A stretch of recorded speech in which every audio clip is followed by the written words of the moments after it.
Welcome to BoomBostic Health, where we challenge the business of healthcare and explore bold ideas that drive meaningful change. Each week, we bring you candid conversations with top experts, innovators, and leaders, exploring the latest trends and technologies shaping the future of healthcare. Join us and be part of the conversation in transforming healthcare.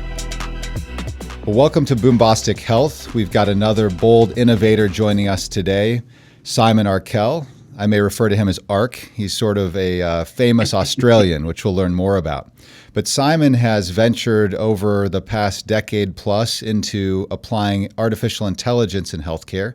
There couldn't be a more overheated area of the healthcare industry, but it also is something that, when applied very practically and effectively, can accelerate healthcare innovation, making patient care better, discovering new therapeutics, and also ideally making it so that there's a better bottom line. We've got this massive outstrip of demand relative to the number of caregivers we have. Something's got to give, and I think there's a lot of promise with AI. Simon's background, kind of a fun fact, he was an Olympian pole vaulter from Australia. And actually, he can talk to you. He'll make sure you know that he was the left-handed world record holder for some period. So I want to touch on that. But then, as importantly, he's taken his intense focus and applied it to healthcare to improve care for lots of patients, has had a series of really cool companies. And I'm extremely excited about what he's building at Ryght AI. Simon, thank you so much for being on the show. Hey, thanks for having me, Brad. Good to see you again. And I'm here in our Chicago studio today. Simon, where are you coming in from? So I'm in Laguna Beach, California, which is where the global headquarters of Ryght AI are. Okay, perfect. And you were supposed to be here today, but as is the life of an operator, entrepreneur, sometimes plans change. So glad we could still make it happen remotely. Thanks for being here. So Simon, why don't you start off, just give us an introduction so our viewers can better understand what your background is and how you've gotten to where you are today.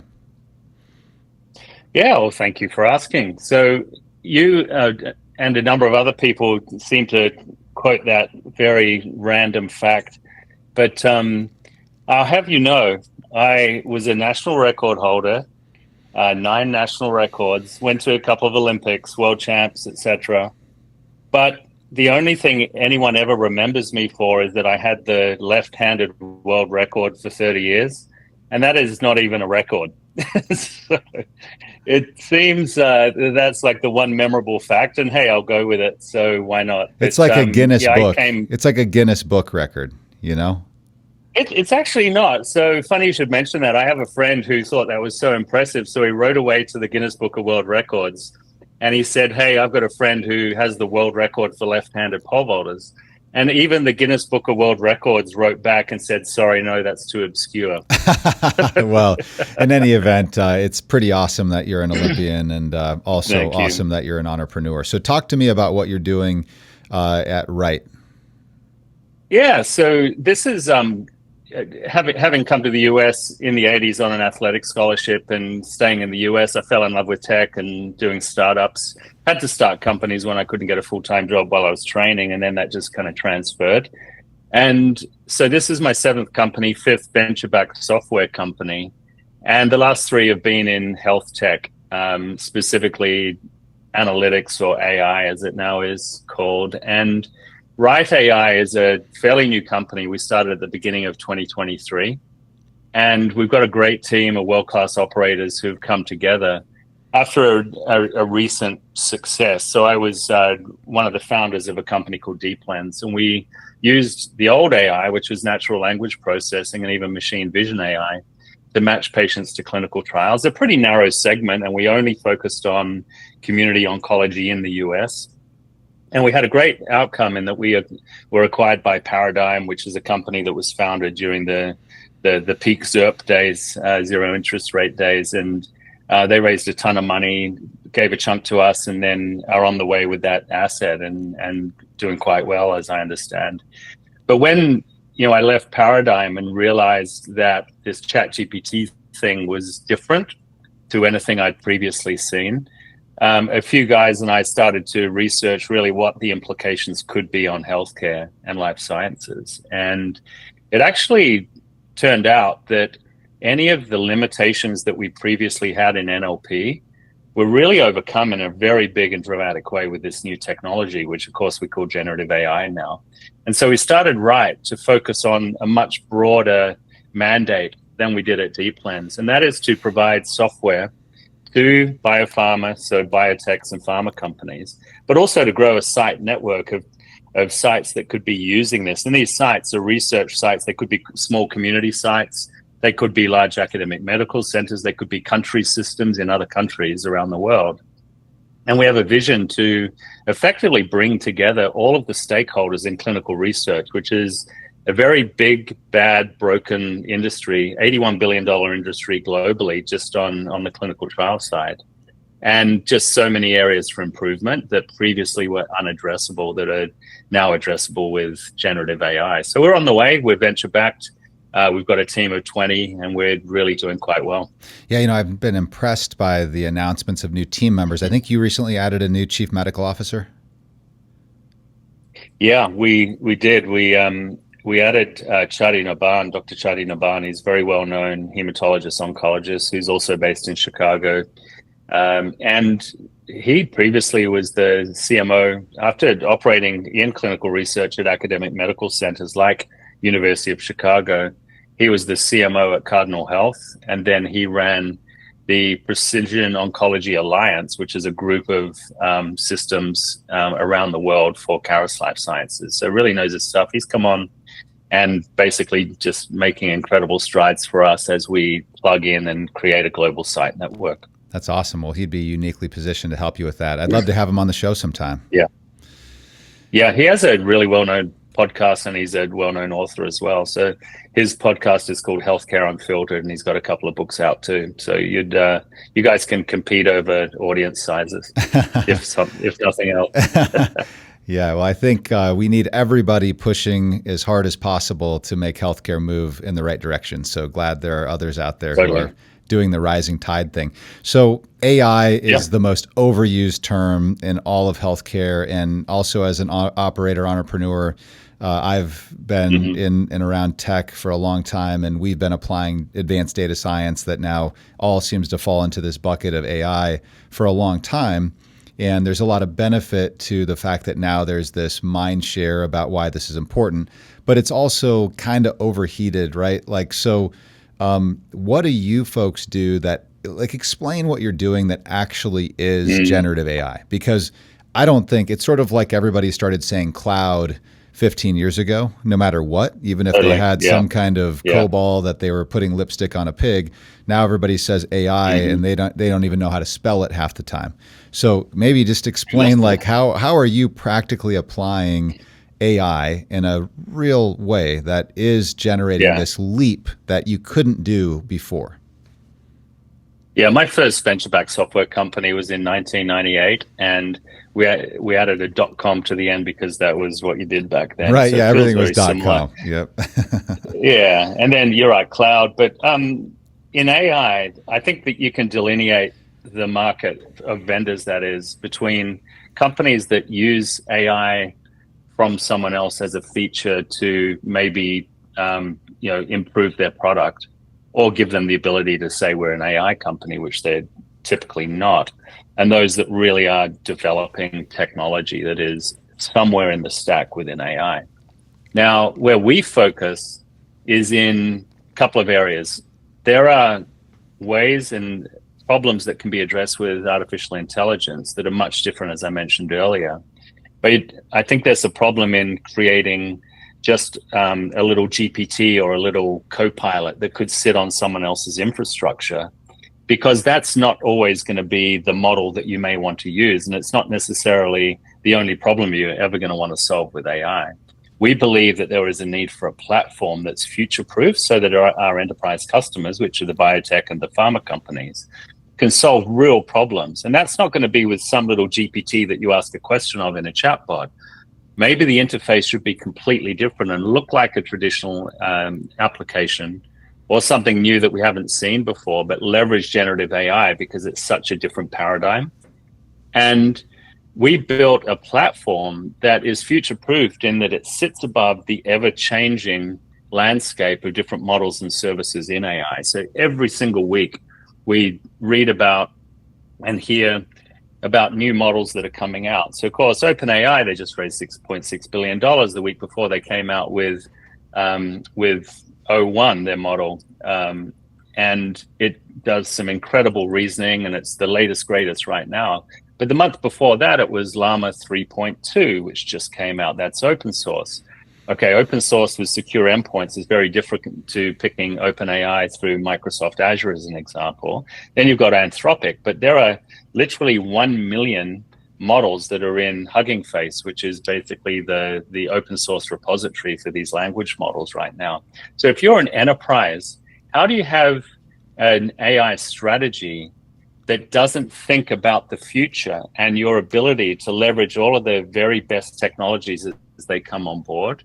And so we created a platform that sits as an abstraction above all of the commercial and open source models and allows you with a single interface of APIs, SDK, no-code builders, but also our own applications to use the very best models underneath without having technical debt, so that when there's a brand new model in that's much better for that particular application, you don't have technical debt where you have to unplug from one model and then plug back into the other. So that's on the model layer. The other thing which we expose through the APIs is the incredible amount of domain-specific data that is out there. So we all know about PubMed and ClinVar, clinicaltrials.gov, and there are dozens and dozens of others. All of the data that is so required in order to build a very accurate application or copilot that is not hallucinating, not giving you the wrong answers, but is tuned for the specifics of the use case in a very unique industry. You need to expose all of those so they're basically just drag and drop and usable through the API. And with that, you can create very accurate and powerful applications without spending 3 years on all of the plumbing. We provide the plumbing so that our paying customers can develop these apps, or they can use the apps that we've developed, and we're developing a whole range of these different applications. Okay, so when I think about the buckets of this AI landscape, you've got the hyperscale infrastructure players. And in order to play in that rare air takes billions. And then you have applications that are integrating AI capabilities into them in order to power up some feature or a workflow or something. And then you have sort of this layer of enablement where there are tools that help enterprises take advantage of AI for their specific vertical. And that's how I think about the buckets. And it sounds like you are an enabling tool that, not to marginalize the term tool can be misinterpreted, but it's a tool that's bringing together not only the models that are sitting on whatever the infrastructure is, but also bringing content in that's training the models that then it's sort of fit for purpose, and specifically your purpose is for these the clinical research that's happening in pharma, which the end game there is to make it faster and easier to unlock new therapeutics. Is that how to think about it? Yeah, absolutely. Yeah. So if you're a mid-sized biotech, maybe you're public, you have a $2-3 billion market cap, you may have 5 or 10 kind of therapeutics that are in process. Some could be commercially available. The others are in the clinical research, anything from phase 1, 2, 3.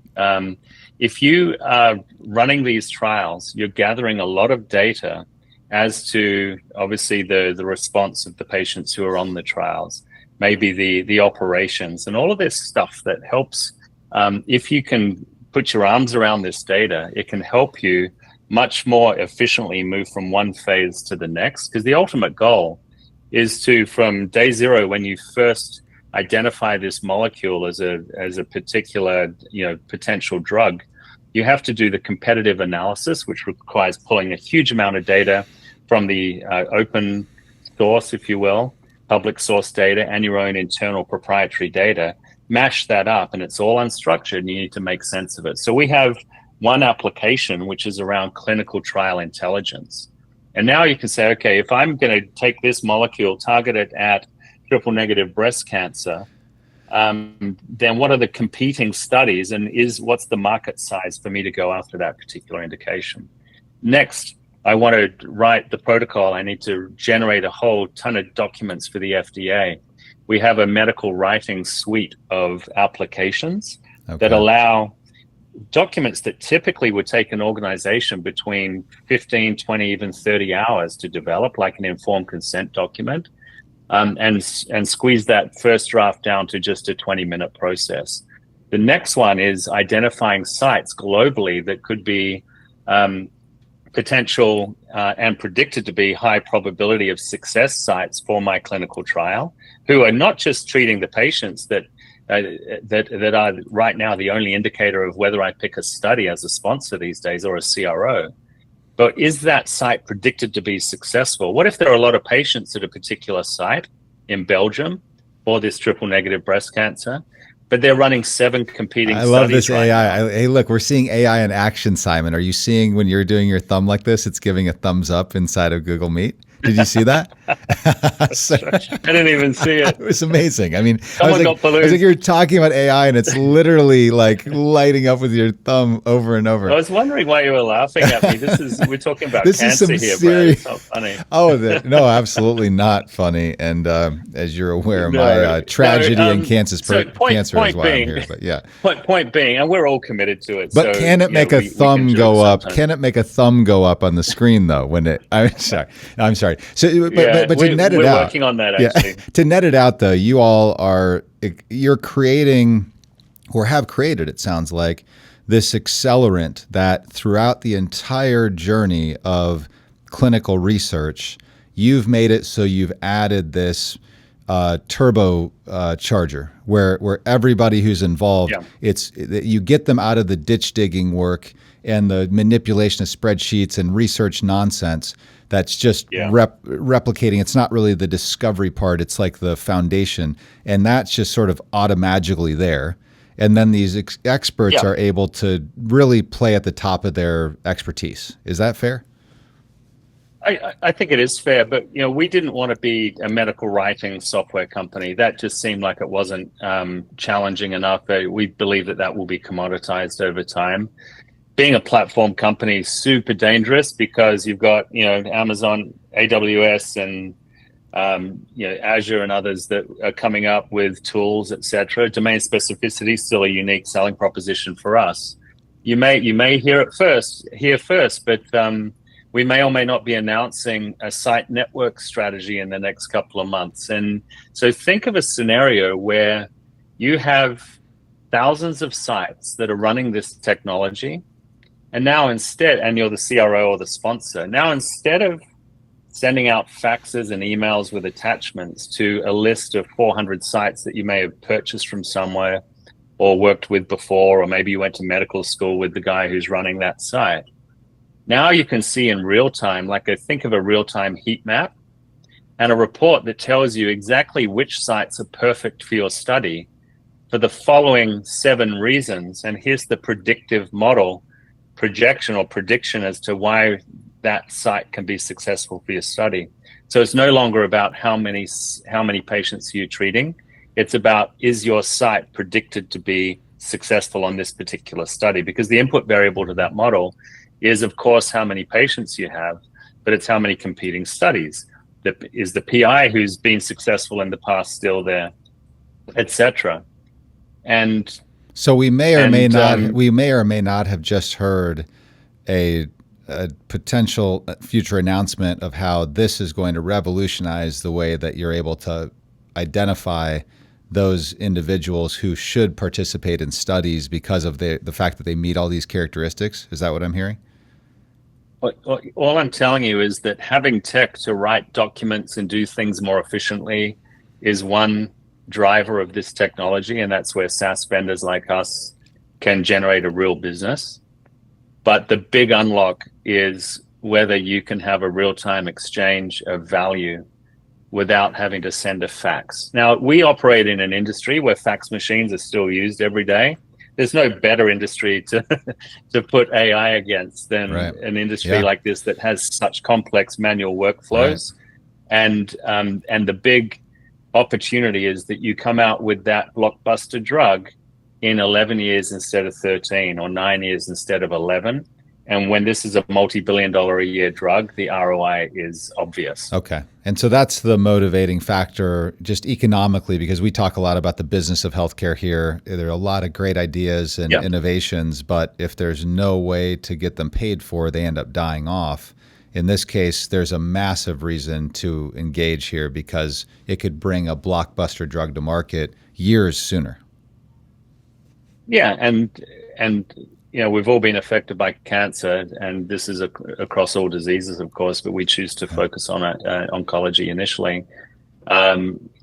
Imagine, hundreds more patients are getting on a specific therapy that can save their lives, and they're doing it much sooner. They're doing it more efficiently. Well, most patients don't even know of a study that's perfect for them. They don't know it even exists. And you may know this. Possibility. Yeah, you may know this, but my mother was sick when she was 55, and through lots of diagnostics, they at first misdiagnosed her and then figured out, she was feeling all these issues because she had stage 4 colon cancer and was bleeding internally, and went through the conventional treatment path, surgery, chemo, kind of kept the spread at bay for a second, and then had to find a trial. And I was blown away, and this was back in 2000, but I was blown away that the oncologist was basically just looking through his Rolodex to try to figure out if he could call somebody who might have some kind of trial. There was literally no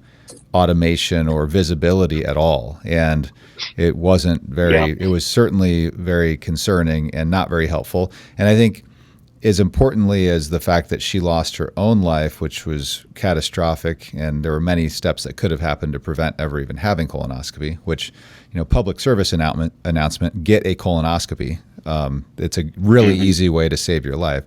And I wish she had done that, but she hadn't. But then, looking at the actual impact on accelerating these new therapies being developed, if you don't have people getting in the trials, you don't have a chance to make that happen. So I saw this firsthand where I guarantee somewhere there was a trial that would have been ideal for my mom's situation. But we had no visibility into that. And it sounds like you're saying, could we dynamically connect those dots in a relatively perfected way so that you don't have those people fall through the cracks, so you have better chances for survival, but also you are better able to get these drugs approved? Yeah, right now, a CRO or a sponsor, if they do it themselves, will send emails out to 500 sites saying, hey, do you have patients for this particular trial? And do you want to consider it? What if you just knew where they were and there was an exchange, a handshake electronically using the AI? It'd be amazing. It would save months. It'd be incredible. It'd be incredible. And that's how it should work, right? And there's an economic buyer in that case who can fund this. So, gosh, I hope it takes off like it sounds like it should. Yeah. So tell me, Simon, where does this all go? Like, fast forward 10 years, how has healthcare been transformed by AI? And that's a big question, but just a couple of sound bites of, I think this will be different and better because of AI, and that'll be different and better. And then I also would like to take it over to, what are the ways that this could go wrong? You have to talk about that, right? But start with what's the upshot? How does it look in 10 years? Generative AI is only 2 years old. So it's staggering to see how far we progressed just in 2 years since GPT 3.5 came out. That's when OpenAI became famous. Of course, the tech was around for years before that led up to that, but the accuracy wasn't there.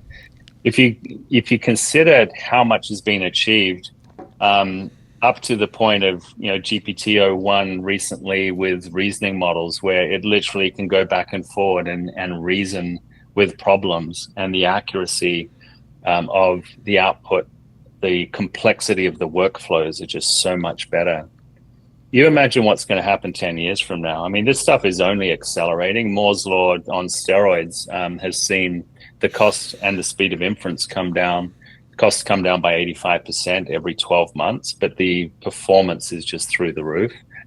And so I think we're going to just see this incredible acceleration. I think we're going to see mainstream adoption because, in our industry, the drug companies, the CROs, they're asked by the CEO, come up with an AI strategy. And what they do, I heard this recently, is quite funny. They just go out and get an open AI account, and that's their AI strategy. But of course, vertical AI is a big deal because of the nuance of this industry. And so if you can figure that out, you can find the unlock. If you can find that unlock, you're going to change outcomes in a huge way. Recently, a company that did this sort of thing, it's a very similar approach to Ryght, actually, in the legal space, had been operating for 2 months. They were getting really fast adoption by lawyers who were needing it for all of their manual briefs and online data sources, everything I've talked about. They got acquired for $550 million 2 months after starting. Now, if you can find product market fit, which I think is possible much quicker than traditional industries, and you get mainstream adoption, that critical mass utilizing this technology is going to create these huge kind of sea changes in what's possible. And 10 years from now, you're going to see real-time matching. You're going to see patients getting on therapies that were only envisaged 5 years ago, not 15 years ago. And you're going to see survival rates go through the roof. And I think that's all because AI, if it's used and it's used properly, is going to make that possible. And I think you get there by being super focused in the vertical. Companies like ours, and there are a number of companies that are doing AI all over the place for clinical use as well as research use. And we're focused on clinical research right now. But you're going to see kind of that real-time exchange of value without a manual human workflow in the way. Yeah. And of course, you'll always have that, what they call RLHF, which is reinforcement learning from with human feedback. So you always want to make sure the human is managing the outputs and making sure everything's accurate. But I think there's going to be massive acceleration and the leverage of smart people to do things at and above their pay grade. Well, if you think about it in an old school sense, being able to access all the literature that's in all the books that are most up to date in the medical school library, that it wasn't feasible to do, but ideally you'd have physicians who were doing that. In this new world, it actually makes it so that whatever the newest, latest way is that's clinically vetted and in the literature to maximize the impact of diagnostics and treatment, that should be available to everyone. So when I envision this future in 10 years, you've got these bionic kinds of caregivers that are not miserable in their jobs because they're getting 100%. To do the stuff that they trained to do. They're driving proactive healthcare. They're getting compensated for doing things the right way. I think there's a whole convergence of factors that combines the incentives and the possibilities with technology and the people that will create this really bright future. And it's awesome to see how you guys are participating in that. Yeah, thanks. Yeah, we just, on that note, we just signed a very big and strategic deal with the University of Adelaide in South Australia. My hometown is Adelaide. And we've got a number of big government initiatives we're working on, one of which we've already ingested an entire book around pain management, which now professionals in that space are using to refer to and ask questions of. Instead of this 1,000-page book sitting gathering dust on their shelf, it's now on their phone. So imagine that data is at your fingertips to every junior doctor who's now upskilled, to your point, rising tide. You've upskilled everyone to be the very best, and you've taken a lot of the manual kind of boring stuff out of their day. Well, I think the human feedback in that loop is key. And I think that's also something a lot of people don't understand when they consider the possible perils of a HAL 9000, 2001 Space Odyssey, where the thing goes haywire and everybody gets killed off. Like, I think the reality is that's like a medical device, like the Da Vinci robot just doing surgery without a doctor involved. Like, it doesn't happen, but there's a lot of automation there. I think this power up, this bionic environment for healthcare it'll make everything better for everyone. So, well, thanks so much, Simon. I absolutely covet the work that you're doing. I'm extremely appreciative to be a friend and also to be playing a role with you in what you're building for the future.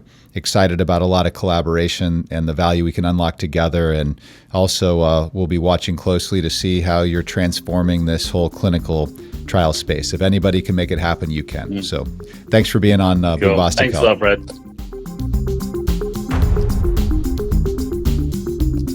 Well, I want to welcome Emily, our resident healthcare legal consultant, who is here to talk about AI in healthcare with her segment, The Verdict with Emily. We had this great conversation about AI in healthcare with Simon, the founder and CEO of Ryght AI, where they're applying this technology to advance clinical trials. I know, Emily, you've had some experience with artificial intelligence and things that are critical to make sure it's applied in a compliant way in healthcare. So would love to hear from you, just share some of the experience that you've had with the real world application of this technology and what some of the things are that you should be looking out for as you get into the business of applying AI to actual clinical delivery. Sure. I think it's come up in a few areas in my practice. There is the clinical utility of AI and how that can help enhance clinical decision-making. I think the sort of corollary to that is what impact does the use of AI have on a physician's malpractice coverage? There was a study conducted, I think it was by Johns Hopkins, with respect to use of AI, and the study found that actually physicians are most likely to use AI when they already know the answer. So they're not using it for sort of these intended purposes of AI to enhance clinical decision-making. They're just using it as a crutch for things that they know on a daily basis. And so then the question becomes, if they use it for something that is particularly difficult or if it is related to some sort of innovative treatment, when and how does malpractice factor into that? If you use AI and it is a substandard or non-standard level of care, does the physician open themselves up to additional malpractice as a result of that? And I guess the flip side of that is, if a physician refuses to use AI, are they not leveraging all existing areas or tools that are available to them to enhance clinical decision-making? So there's kind of a gray area right now. Like theoretically, the technology provided in a properly trained AI model could identify, for example, on a some pathology, like a slide that was trying to determine if somebody had cancer, that potentially AI could scan that and identify some type of nuance that is different, some type of nuance that they wouldn't have seen otherwise. And then the question is that accurate or not? That kind of thing, right?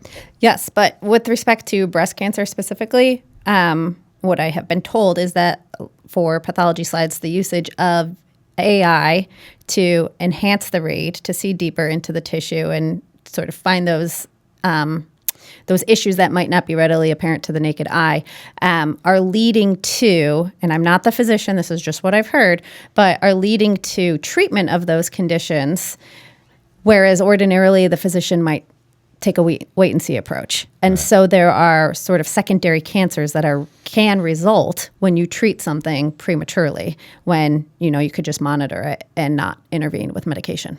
Interesting. So there's probably some trepidation on the part of the actual physicians as to whether they should use this technology or not. Correct. Yeah. We're seeing a lot of that. In fact, I have a lot of pathology clients who enter into research agreements, and they are concerned whether the usage of AI on a final pathology report impacts their malpractice, because it's sort of like an overlay onto the pathologist's original interpretation. And so that would actually relate to pharma, right? Mm-hmm. Like in clinical trials. So somewhat dovetails with what Simon was talking about earlier. Right. If you're using this technology to generate information that could inform, for example, what patient could be eligible for a clinical trial. Right. You're saying that's like a layer of analysis that is in addition to what you would do in your ordinary course of care delivery. Correct. And so for the physician, they have to make the choice, like, is it worth it for me to do that? Because it might open up another angle where I could be liable for something from a malpractice perspective. Is right, that fair? Exactly. Okay. And so the question is, do you incorporate that into the pathology report, or do you keep that something separate? Or is that something that maybe the ordering clinician adds after receiving the pathology report? Maybe there's like some sort of overlay there. So we saw that laboratory medicine has become more digital over time. Everybody has a lab information system. They're storing data digitally. They're sending and receiving orders and results electronically. But the side of laboratory that has been pathology is still slides. Like they still have a microscope and they're looking at the slides that still get filed somewhere, and it's not digital. And so digital is required in order to really leverage AI. Is that true? Yeah, I would say it's true. Okay. Absolutely. I mean, I think you saw folks try to do it a few years ago just based on the information in the pathology report. But to make that jump to a different level of clinical utility that AI can bring, you need the digital slide. Mm-hmm. Well, and I think in radiology, there's a lot of work already being done with AI because it is largely already digital. And there's a picture archiving and communication system they use that's already digital. So, well, would you say what you're seeing, there is a lot of movement toward caregivers trying to figure out how to apply AI? Yeah. So it's interesting with pathologists, they move pretty slowly typically. But I think there's an interest in doing it. They want to do it, but they're afraid of change. And so I think it's sort of threading that needle of trying to figure out how it fits into their practice without exposing them to additional risk. Well, and maybe there are some models to connect between pathology and pharma as well that could help accelerate this and use it in the best possible way. Yep. So awesome. Well, thanks so much as always for joining BoomBostic Health as our consultant in the legal area.